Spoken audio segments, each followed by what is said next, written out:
देखो क्वेश्चन है JEE main 2003 का क्वेश्चन कह रहा है in triangle ABC medians AD and BE are drawn if AD is equal to 4 angle DAB is equal to pi by 6 and angle ABE is equal to pi by 3 then the area of the triangle ABC is। देखो triangle पहले बना लो।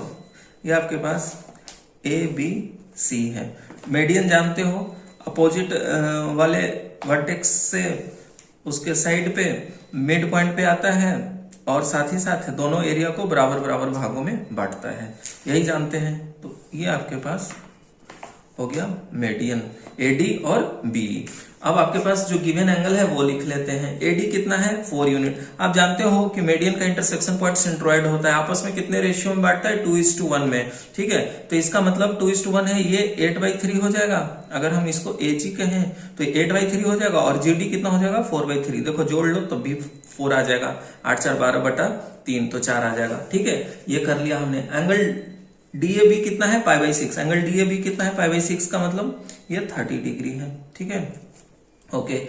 और angle AB equal to कितना है आपके पास 60 degree है। अब आप देखो ट्रायंगल ABG में ये 30 ये 60, तो इसका मतलब ये कितना 90, क्योंकि sum of the angle of a triangle is 180 degree, तो ये 90 डिग्री होगा, तभी तो तीनों का सम 180 का बराबर, ठीक है। अब देखो ये हाइपोटेनस है इस ट्रायंगल का ABG का, ये हाइपोटेनस है, तो आप लिख सकते हैं ना AB cos 30 AB cos 30 degree is equal to किसके बराबर AG के बराबर, AG के बराबर, क्योंकि परपेंडिकुलर है। आप देखो AG और GB, तो इसका कंपोनेंट लेंगे इस टाइप में, तो यही AB cos 30 equal to AG। AG आपके पास कितना है 8/3 है और आपके पास AB कितना है पता नहीं, cos 30 कितना होता है √3/2, तो आपके पास AB कितना आ गया 16/3√3।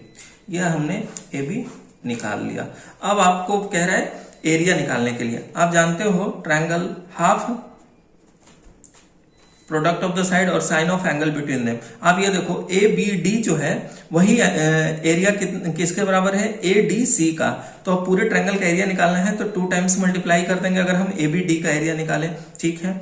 अगर ABD का एरिया निकालें तो कितना होगा हाफ ये साइड और ये साइड का प्रोडक्ट दोनों पता है और उसके बीच का एंगल, तो दोनों साइड का प्रोडक्ट एक है 16/3√3 और एक है कितना 4 और फिर एंगल कितना है sin 30 और ये अब पूरे ट्रायंगल का लिखना है तो ये 2 टाइम्स हो जाएगा, यही आपके पास आ गया।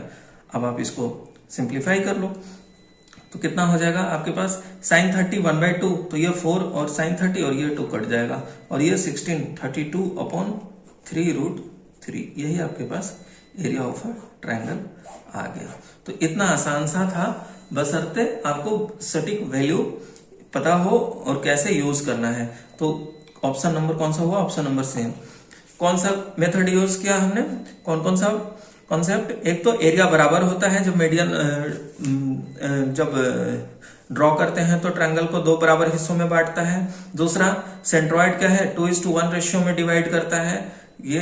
फिर उसके बाद ये एंगल निकाल लिया, उसके बाद फिर हमने उसके कंपोनेंट से इस वेरिएबल को निकाल लिया। तो यही बस तरीका था।